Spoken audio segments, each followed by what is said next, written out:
Video 5 ग्रहों की दृष्टि कौन सा ग्रह कहां देख रहा है। नमस्कार। अब तक हमने जाना कि कुंडली में ग्रह कौन कौन से होते हैं, उनका स्वभाव क्या होता है और वे जब किसी भाव में बैठते हैं तो क्या असर डालते हैं। अब हम एक बेहद जरूरी विषय पर बात करने जा रहे हैं, जिसे कहते हैं ग्रहों की दृष्टि। अब आप सोचेंगे ग्रह तो जिस भाव में बैठे हैं उन्हीं पर असर डालते होंगे, लेकिन नहीं। हर ग्रह की एक विशेष दृष्टि होती है, यानी उसकी नजर, उसका प्रभाव कुछ दूर बैठे भावों तक भी जाता है।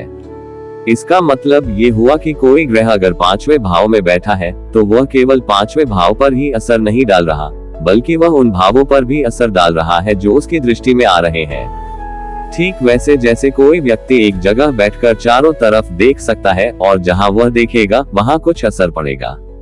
अब हम समझते हैं कि किस ग्रह की दृष्टि कहां कहां जाती है।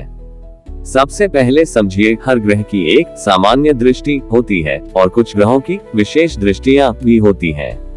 सामान्य दृष्टि हर ग्रह की 7वीं दृष्टि होती है, यानी कोई भी ग्रह जिस भाव में बैठा है वहां से ठीक सामने वाले भाव पर उसकी दृष्टि पड़ती है। उदाहरण के लिए, अगर बुध चौथे भाव में बैठा है तो उसकी दृष्टि 8वें भाव पर जाएगी।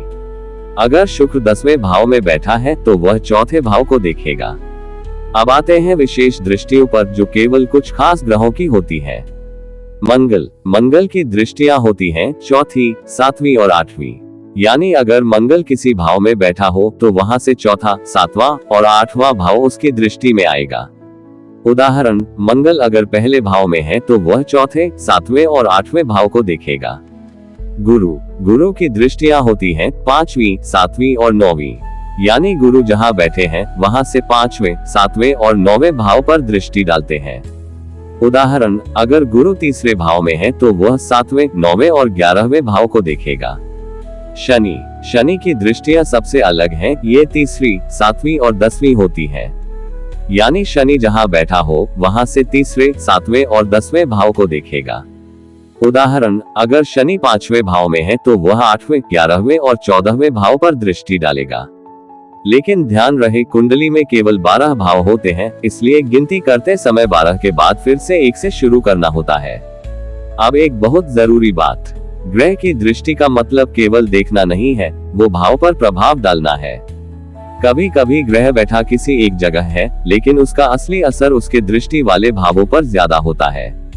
उदाहरण के लिए, अगर शनि 6ठे भाव में बैठा है तो वह 8वें भाव को देखेगा तीसरी दृष्टि, 12वें भाव को 7वीं दृष्टि और तीसरे भाव को 10वीं दृष्टि। अब इन तीनों भावों पर शनि की गंभीर, धीमी और कर्म प्रधान दृष्टि होगी। गुरु की दृष्टियां बहुत शुभ मानी जाती हैं, क्योंकि गुरु जहां देखता है वहां शुभता बढ़ाता है।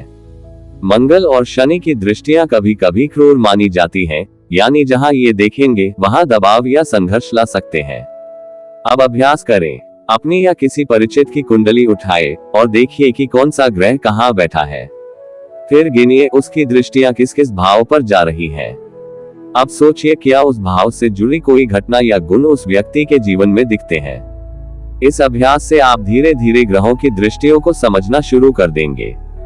फिर जब आप फल कथन करेंगे तो ये जानना आसान हो जाएगा कि फल केवल बैठने से नहीं बल्कि देखने से भी बनते हैं। अगले वीडियो में हम बात करेंगे एक बेहद गहरे विषय पर, ग्रहों की स्थिति, उच्च, नीच, मित्र और शत्रु की। यानी कौन सा ग्रह कहां ताकतवर होता है और कहां कमजोर। मिलते हैं अगले पाठ में।